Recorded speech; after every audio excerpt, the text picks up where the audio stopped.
Finally, the chandelier at New York's Majestic Theater crashes to the stage for one last time on Sunday as the Phantom of the Opera ends a historic run.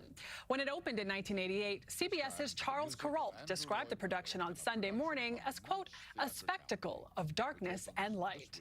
Tonight, CBS's Elaine Quijano shows us it hasn't just been a love affair for audiences, but for those on stage and in the wings.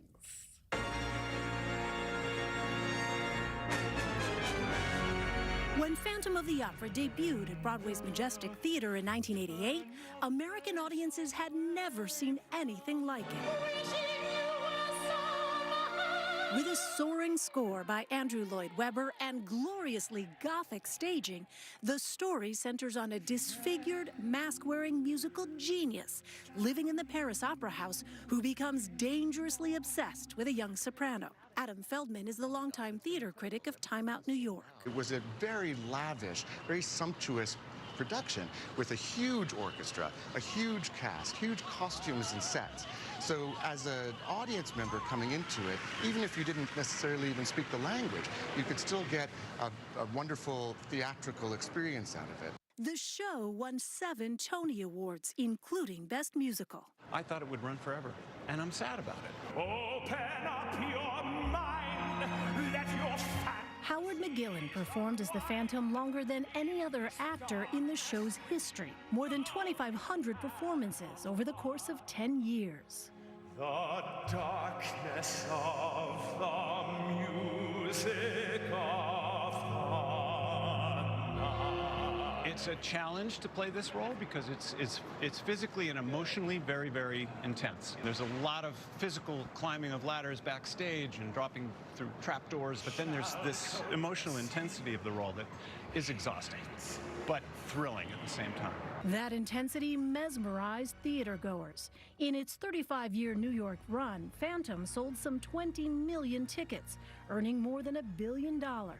But when the pandemic shut Broadway down, the show never fully recovered. After its reopening in 2021, ticket sales waned. That, along with rising production costs, prompted the producers to announce its closure. Ever since, fans have flocked to shows, like 19-year-old Erica Jacobson, for whom the bad guy is in the eye of the beholder. The Phantom should have gone. And it's just a heartbreaking story, and everyone's in love with all of them. That's the thing, it's romance all around. This has kind of been my home away from home. It's a bittersweet moment for Alan Lampell, who fell in love with Phantom more than 3.5 decades ago. He's the production's head electrician and has kept a close watch over the lights and effects from day one through more than 13,000 shows, 6 days a week. After all these years, how do you feel seeing the production? It's sad. It's sad to see it go. It's been such a big part of my life. What do you think you're going to miss the most? Taking care of the show. It really is a fine piece of art, and I've been blessed to have it in my hands for all these years.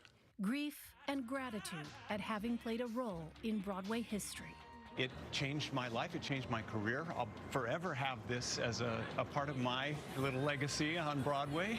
Elaine Quijano, CBS News, New York.